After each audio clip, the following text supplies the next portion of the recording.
বন্ধুরা, তোমরা কেমন আছো? আশা করি তোমরা সবাই ভালো আছো, আমিও ভালো আছি। তো প্রিয় বন্ধুরা, চলো দেরি না করে গল্প শুরু করা যাক। আশা করছি আজকের গল্পটা তোমাদের অনেক ভালো লাগবে। তো প্রিয় বন্ধুরা, আমার নাম স্বপ্না। আমি গ্রামে খুবই দরিদ্র একটি পরিবারে বেড়ে ওঠা মেয়ে। ঝড় তুফান, মাটি কাদামাটি সব কিছু মিলিয়েই আমার জীবন। তো বন্ধুরা, আমার জন্মের কিছু পরপরই আমার বাবা আমাদেরকে ছেড়ে চলে যায়। আমার ভাই বোন বলতে আমি একাই, আমার আর কোনো দ্বিতীয় ভাই বোন নেই। আমার বয়স যখন মাত্র 1.5 বছর তখন বাবা চলে গিয়েছে। আমার মা কোনো চাকরি বাকরিও করতেন না। আমার মায়ের যার সঙ্গে বিয়ে হয়েছিল একমাত্র সেই ছিল দিনে খেটে খাওয়া মজুর মানুষ। কিন্তু আমার মারা হচ্ছে 3 বোন। আমার বাকি 2 খালার বেশ প্রভাবশালী ঘরে বিয়ে হয়। আমার খালারা অনেক অনেক ভালো। তারা 3 বোন ছিল, 2টি ভাই ছিল। তার মধ্যে আমার সুজন মামা ছিল সবথেকে বড় ও রাসেল মামা ছিল ছোট। রাসেল মামা এখনও বিয়ে শাদী করেননি। যাই হোক, সেই টপিকে আমরা পরেই যাব। তো আমার খালাদের সাহায্যে আমার মা আমাকে এই পর্যন্ত এনেছে। আমি গ্রামেই হাই স্কুল পাশ করেছি। এখন আমার খুব স্বপ্ন যে আমি শহরের বড় কোনো কলেজ থেকে ডিগ্রি লাভ করব। খুব পরিশ্রম করে ভালো রেজাল্ট করে আমি একটি ভালো চাকরি করে আমার মায়ের সমস্ত দুঃখের অবসান ঘটাবো। এই চাওয়া স্বপ্নে আমার যাত্রা ছিল ছোটবেলা থেকে। তো যাক, প্রাইমারি হাই স্কুল পাশ করার পর মোটামুটি আমার অ্যাডমিশনের জন্য আমি বেশ কিছু জায়গায় খুবই লড়াই করার পরে আমি শহরে অ্যাডমিশনসে চান্স পাই। তারপর ওখান থেকে আমি চলে আসি। এখন আমি থাকবো কোথায়? মা বড় টেনশনে পড়ে গেল। আমার খালাদের সঙ্গে আলাপ আলোচনা হলো। এই মুহূর্তে কোথায় উঠবো কিছু বুঝে উঠতে পারছি না। যেখানেই উঠবো সেখানেই তো আমার সময়ের দরকার, কিন্তু আমার হাতে সময় একদমই ছিল না। কারণ আমি এত জায়গায় পরীক্ষা দিয়েছি, কোথায় টিকবো তা তো আমি বুঝতেই পারিনি। তারপরে অনেক জায়গায় কথা বললাম, আপাতত কিছুই হয়ে উঠল না। তারপরে আমার মা খালাদের সঙ্গে কথা বলল। তখন বলল, কেন ওকে কেন এখানে ওখানে উঠতে হবে? রাসেল তো শহরেই থাকে। আমার ছোটো মামা শহরে থাকতো। সে আনম্যারেড ছিল, বিয়ে করেননি। সে খুবই ভালো একটা কোম্পানিতে অনেক বড় একটা পোস্টে চাকরি করতেন। আমার মা মামার সঙ্গে কথা বললেন। বলার পর বলল, ঠিক আছে, স্বপ্নাকে কেন মেসে উঠতে হবে, হোটেলে থাকতে হবে, কোথাও থাকতে হবে না, ও হোস্টেলেও যেতে হবে না, মেসেও থাকতে হবে না, কোনো ঘর ভাড়া করেও থাকতে হবে না। আমি এত বড় একটা বাসা নিয়ে থাকি, আমার এখানের তো রুম খালিই পড়ে থাকে। তাছাড়া ও আমার ভাগ্নি, ও আমার কাছে থাকবে, কেন এখানে ওখানে থাকতে হবে? তোমরা এত কিছু করে তারপর আমাকে বিষয়টা জানাচ্ছ। আর কোথাও কোনো রকম কোনো চেষ্টা করো না স্বপ্না যাতে ডাইরেক্টলি আমার এখানে চলে আসে। আমি আমার বাসার অ্যাড্রেস পাঠিয়ে দিব, কোথায় নামতে হবে, কীভাবে আসতে হবে সব কিছু স্বপ্নাকে বলে দিব। যাক, সেই দিন মামার সাথে কথা ফাইনাল করে পুরো বিষয়টা আমার মা আমাকে জানালো। আমি মামাকে ফোন করলাম। করার পরে মামা বলল, ঠিক আছে, আমি তোকে সব হোয়াটসঅ্যাপ করছি। আমি বললাম, ঠিক আছে মামা, করো। তারপর মামা আমাকে সবটা পাঠিয়ে দিল। আমার হাতে খুব বেশি সময় ছিল না, শুধু 2 দিন ছিল। আমি পরের দিনই সব কিছু গুছিয়ে গাছিয়ে চলে এলাম শহরে। তো মামার বাড়িতে আমি একা একা যাইনি, মামা চলে এসেছিল বাস স্ট্যান্ডে, সেখান থেকে আমাকে রিসিভ করে নিল। আমার মামা দেখতে অনেক সুন্দর। মামা বাইক নিয়ে এসেছিল, বলল, আয় উঠে বস। আমি মামার বাইকে উঠে বসলাম। আমি দুটো পা দুদিকে ছড়িয়ে বসলাম। মামা আমাকে বলল, এভাবে কেন বসলি? মামা বলল, এই মেয়েরা এভাবে বসে নাকি? পা দুটো একদিকে দিয়ে বস। মামাকে বললাম, মামা ওভাবে বসলে না আমার ভয় করে, আমি এভাবেই কমফোর্ট ফিল করি। মামা আমাকে বলল, আচ্ছা ঠিক আছে, ভালো করে আমাকে ধরে বস। আমি মামাকে শক্ত করে ধরিয়ে বসলাম। তারপরে মামা একদম মোটরসাইকেল ছেড়ে দিল, আর আমরা কিছুক্ষণের মধ্যে বাড়িতে পৌঁছে গেলাম। মামা যে বাড়িতে থাকতেন সেই বাড়িটা দেখতে খুবই সুন্দর। 2 রুমের একটা ছোট্ট বাসা ছিল। মামা 1 রুমেই থাকতো, আর ড্রিঙ্ক স্পেসটা বেশ বড় সড়ো। সেখানে টিভি, সোফা সব কিছুই ছিল, যেন এক বিলাস বাড়ি। এটাকে মামা ছোট্ট একটা বাড়ি বলতেন। যাই হোক প্রিয় বন্ধুরা, আমি এখানে আসলাম। আসার পরে মামা বলল, যা, অনেক জার্নি করে এসেছিস, তুই ফাটাফাট করে ফ্রেশ হয়ে নে, আমরা মামা ভাগ্নি একসঙ্গে খাবো। তারপরে একসঙ্গে খাওয়া দাওয়া শুরু করলাম। খাওয়া দাওয়া করে বলল, আজকে আর কোনো কথা নয়, সব গল্প পরে হবে, তুই যা, ঘুমাতে চলে যা। রাত হয়ে গিয়েছিল বলে আমিও ঘুমোতে চলে যাই। পরের দিন ঘুম থেকে খুব ভোর ভোর উঠে, আমি তো জানি মামা অফিসে চলে যাবে, আমাকেও ইউনিভার্সিটির জন্য বের হতে হবে, আমার হাতে আর কোনো সময় নেই। আমি তড়িঘড়ি করে খুব রান্নাঘরের কাজগুলো শেষ করি, তারপরে মামাকে টিফিনটাও তৈরি করে দেই। এতে করে মামা অনেক সন্তুষ্ট হন আমার প্রতি, অনেক খুশি মামাও চলে যায়। আমাকে যাওয়ার সময় গেটের একটি চাবি হাতে দিয়ে বলল, তুই কি রেডি হয়েছিস? আমি বললাম, হ্যাঁ মামা, আমি রেডি। তুমি যাওয়ার সময় যদি আমার কলেজে আমার ইউনিভার্সিটিতে আমাকে একটু ছেড়ে যেতে।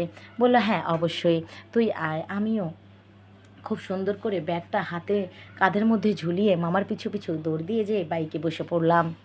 আবারও ওইভাবেই বসলাম। মামা বলল, বাসার সামন থেকেও কি এইভাবেই যাবি তুই? আমি বললাম, মামা আমি ওইভাবে বসতে পারবো না মোটরসাইকেলে, দুই পা দুদিকে না দিয়ে বসলে আমার যে বড্ড ভয় করে। বললো, আচ্ছা আচ্ছা চল, এমনিই দেরি হয়ে গেল। তারপরে আমরা মামা ভাগ্নি চলে গেলাম। মামা আমাকে ইউনিভার্সিটিতে ছেড়ে দিল, বলল, আজকে যেহেতু তোর প্রথম দিন শহরে, একটু সাবধানে। আমি বললাম, মামা আমি এখান থেকে এর আগে এসেও ঘুরে গিয়েছি, আমার কোনো সমস্যা হবে না। এই কথা বলে মামা বলল, আচ্ছা, আমার তো অফিসের আর বেশি সময় নেই, আমি এখন বেরোলাম। আমি বললাম, ঠিক আছে। বলল, নতুন শহর, নতুন ইউনিভার্সিটি, নতুন জায়গা, নতুন মানুষ, একটু সাবধানে থাকবি। আমি বললাম, সমস্যা নেই মামা, তুমি নিশ্চিন্তে থাকো, তোমার ভাগ্নি এতটাও বোকা নয়, যদিও গ্রামে বড় হয়েছি, আমি তো কাদা মাটি ছেনে বড় হওয়া একটি মেয়ে, তুমি টেনশন করো না। এসো। বললো, ওকে ঠিক আছে, সব কিছু সামলিয়ে নিস, তোর তো আগে ভাগে হয়ে যাবে, একটু দেখে শুনে যাবি। যাওয়ার সময় মামা আমার হাতে কিছু টাকা গুঁজে দিয়ে গেল, বলল, যদি রিক্সা লাগে অবশ্যই রিক্সা নিয়ে যাস, বাসে বুসে উঠতে যাস না, পরে ভুলে যাবি রাস্তা। আমি বললাম, ঠিক আছে মামা। এই বলে মামা চলে গেল।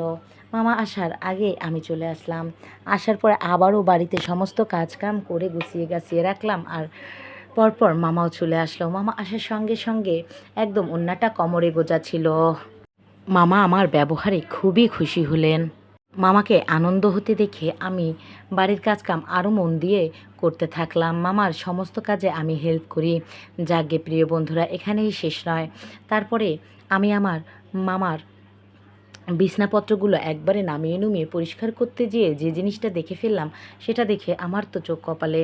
আমি যখন মামার বিছনাটা পরিষ্কার করছিলাম, তোশকটাকে টেনে নামালাম, দেখলাম তার বালিশের সাথেই তোশকের নিচে সেখানে খেলাধুলা করার একটি বই পাওয়া গেল। একটি নয়, ওখানে আরও বেশ কয়েকটি বই ছিল। আমি একটি বই কেবল হাত দিয়ে উঠিয়ে নিলাম, নিয়ে সেটাকে পড়তে থাকলাম। সেটা পড়তে পড়তে কখন জানি আমার মনে খেলার চিন্তাধারা জেগে উঠেছে, তা আমি কখনোই বুঝতে পারিনি। তারপরে হুট করে মনে হলো যে মামা আসতে পারে। আমি বইগুলো আবার এমনভাবে রেখে দিলাম যাতে মামা কিছু বুঝতেই না পারে। তারপরে আমি সেখান থেকে তড়িঘড়ি করে নেমে এলাম। আমার পুরো বাড়ির কাজটা শেষ করে আমি রাত্রের খাবারের আয়োজন করলাম। এই করে বেশ একটা সপ্তাহ চলে গেল। ওই মামা আর আমি আগে থেকেই অনেক ক্লোজ ছিলাম, ফ্রি ছিলাম। মামা আর আমি একদম ফ্রি ছিলাম।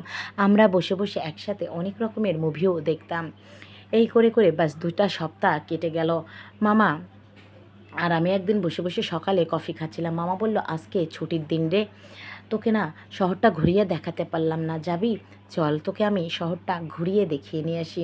আমি তো একদম তড়িঘড়ি করে চোখে কাজল দিয়ে, ঠোঁটের মধ্যে হালকা লিপ জেল দিয়ে আমি একদম রেডি হয়ে ফাটাফাট বের হয়ে গেলাম। বললাম, মামা চলো। তারপরে মামা মোটরসাইকেলে বসলেন, আমিও যেয়ে পিছনে ওইভাবে বসলাম। বললো, এভাবে তো সব সময় বসিস, আর অভ্যাসটা বদলালি না? আমি বললাম, হবে না, আমার এভাবে বসতেই ভালো লাগে মামা, তুমি চলো। মামা প্রথমে একটা শপিং মলে চলে গেল, তারপরে বললো, নে কিছু শপিং করে নে, তোর যা যা ভালো লাগে। তারপরে আমি খুবই সুন্দর করে শপিং নিলাম।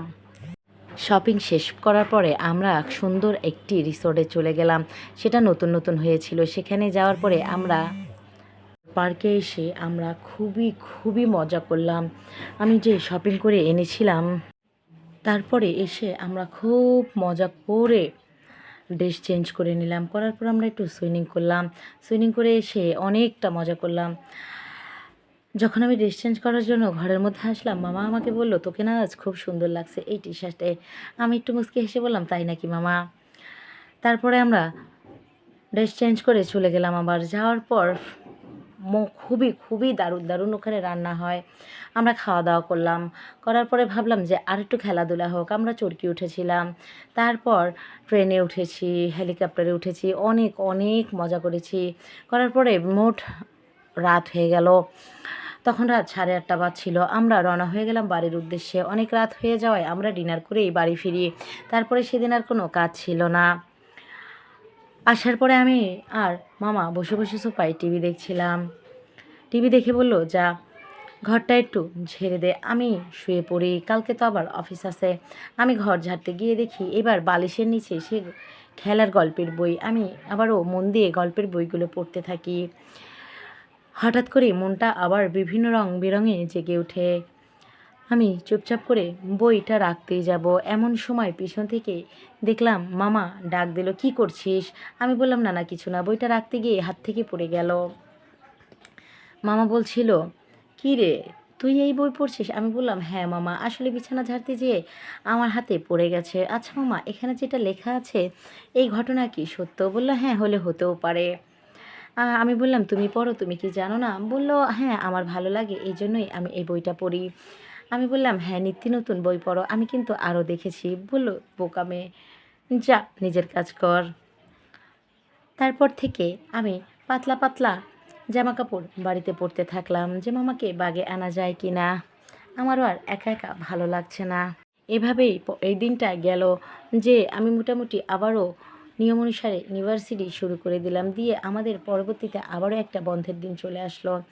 আসার পরে আমি বাড়িতে সব কাজকাম করছিলাম। মামা আমার কাজকাম দেখে খুবই মুগ্ধ, খুবই খুশি ছিল সে আমার প্রতি। আমার জন্য সে নিত্য নতুন একটা করে গিফটও আনতো। এই করে করে বেশ ভালো কাটছিল আমার প্রত্যেকটা দিন। মনে হচ্ছে যে আমি কোথায় স্বপ্নের এক দেশে বাস করছি। তারপর হঠাৎ করেই একদিন আমি খুবই মনের আনন্দে সন্ধ্যার পরে যে সেই বই আবারও দেখলাম, নতুন নতুন খেলার বই। আমি সেই বইগুলো মন দিয়ে পড়তে থাকি। পিছন থেকে মামা এসে আমাকে দেখে ফেলে মামা বলল, আজকেও পড়ছি সেই বই? আমি বললাম, মামা আমারও খুব ভালো লাগে, কি করব, আমার চোখেই তো পড়ে যায়। মামা বলল, তাই? আমি বললাম, হ্যাঁ। আর তুমি এইসব বই কেন পড়ো মামা, বলো তো? বললো, আমারও ভালো লাগে। আমি বলে, এই কথা তো তুমি আরও একবার বলেছো। বললো, ঠিক আছে, তুই এখন রাখ, আমাকে কিন্তু দুধ দিবি এনে, আমি খেয়ে ঘুমিয়ে পড়তাম। আমি মামার এই কথা শুনে ঘরে চলে যাই, রান্নাঘরে, সেখান থেকে এক গ্লাস দুধ নিয়ে আসি। আসার পর আমি মামাকে সেটা নিজের হাতে দেই। দুধটা দিতে এসেই যে কাহিনী দেখলাম সেটা দেখে তো আমার চোখ দুটো কপালে। আমি স্তব্ধ হয়ে যাই দরজার সামনে। দেখলাম যে মামা মোবাইলে ওই সব দেখছিল। দেখে দেখে বাস নিজেই নিজেকে সুখ দেবার চেষ্টা করছিল। অন্যদিকে মামার ঘামগুলো যেন ঝরে ঝরে পড়ে যাচ্ছিল। ইচ্ছে হচ্ছিল আমি যেয়ে তাকে একটু সাহায্য করি, কিন্তু আমি সেখানে কি করে যেতাম? তাই আমি দূর থেকে দাঁড়িয়ে দাঁড়িয়ে পুরো দৃশ্যটা দেখলাম। কিছু সময় যেতেই দেখলাম মামা কাজ করা শেষ হয়ে গেল, ঘুম নিয়ে হাতগুলোতে খুবই ক্লান্তি অবস্থায় কিছু নিয়ে যাচ্ছে সে ওয়াশরুমের দিকে। এমন সময় আমার মুখোমুখি পড়ে, যে মামা একটু লজ্জার মুখোমুখি হন। আমি বললাম, কোনো সমস্যা নেই, তুমি যাও ফ্রেশ হয়ে আসো। তারপরে যখন মামা বাথরুম থেকে ফ্রেশ হয়ে আসলো, আমি বললাম, মামা একা একা এত কষ্ট করো কেন? তাছাড়া এভাবে যদি তুমি একা একাই পরিশ্রম করতে থাকো তাহলে তো তোমার শরীরটা খারাপ হয়ে যাবে, তুমি দিন দিন অনেক দুর্বল হতে থাকবা। এভাবে করো না। তুমি আমাকে চোখে দেখতে পাও না? তুমি যে একা একাই নিজে নিজে কাজ করতে থাকো, তোমার তো কষ্ট হয়। আমাকে বললে তো আমি তোমাকে হেল্প করে দিতে পারি। বলল, তাই? ঠিক আছে, নিজেকে প্রস্তুত কর। আজকে থেকে ঠিক গুনে গুনে 2 দিন পর আমি তোর একটা পরীক্ষা নিতে চাই। আমি বললাম, 2 দিন দরকারটা কি? তুমি চাইলে এখনই নিতে পারো। বলল, দুষ্টু মেয়ে, গেলে এখান থেকে। আমি বললাম, ঠিক আছে, যাচ্ছি। এ কথা বলে বললাম, দুধটা তো খাও। তারপরে মামা দুধটা পান করে নিলেন, আর আমি চলে আসলাম আমার ঘরে। তারপরে যখন আমি বইয়ের পাতায় চোখ লাগিয়ে রাখছিলাম, বইয়ের পাতায় একই দৃশ্য ভেসে ভেসে উঠছিল। কিছুতেই যেন মন বসছিল না আমার পড়ার প্রতি। ভাবছিলাম এই 2টা দিন কিভাবে যাবে। তারপরের দিন আমি ফ্রেশ হয়ে খুবই সুন্দর একটা ড্রেস পরে ইউনিভার্সিটিতে যাওয়ার জন্য রেডি হয়ে গেলাম। মামা অফিসে যাওয়ার জন্য রেডি হয়ে গেল। মোটরসাইকেলে বসে খুব সুন্দর করে মামাকে শক্ত করে জড়িয়ে ধরলাম। তারপরে উঠানামা যখন বিটগুলো যাচ্ছিল, একটা করে ধাক্কা লাগছিল, আমার কাছে বেশ ভালোই লাগছিল। কারণ ওই পেঁপের সাথে একটু একটু ঘষা লাগছিল, আমার বেশ ভালো লাগছিল তাতে। আমি খুব আনন্দ নিতে থাকলাম ও আমার পথযাত্রা শেষ করলাম। তারপরে মামা চলে গেল আমাকে টাটা দিয়ে। আমি কলেজ শেষ করে বাড়িতে আসলাম। বা সেদিন তো কেটে গেল, পরের দিন যেন কিছুতেই কাটছিল না। আমি খুব সুন্দর করে আগেভাগে এসে বাড়িতে সমস্ত কাজকাম কমপ্লিট করে রাখি। রাখার পরে মামার জন্য অনেক সুন্দর সুন্দর খাবার বানিয়ে রাখি। রাখার পর মামা চলে আসে, ফ্রেশ হয়ে তুরন্ত আমরা খাবার খেয়ে নিই। খাবার খাওয়ার পরে বড় টিভিতে আমরা ওসব দুজন বসে বসে দেখতে থাকি। আর সারা রাত একে অপরকে খুবই খুবই আনন্দের সাথে আমরা সেই খেলাটা এনজয় করি। তো প্রিয় বন্ধুরা, তোমরা নিশ্চয়ই বুঝতে পেরেছ, আমরা এভাবেই একে অপরকে কাজ করে দেওয়ার জন্য সাহায্য করতাম ও সেই কাজে সফলতাও লাভ করতাম।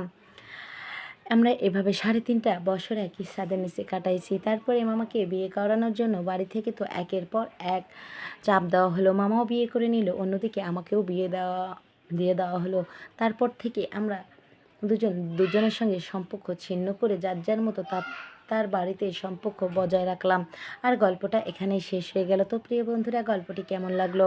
যদি ভালো লাগে অবশ্যই like, comment, share and subscribe করে আমার পাশে থাকার জন্য অনুরোধ করলাম। তো সবাই ভালো থেকো, সুস্থ থেকো। দেখা হচ্ছে পরবর্তীতে আবারও কোনো নতুন গল্প নিয়ে।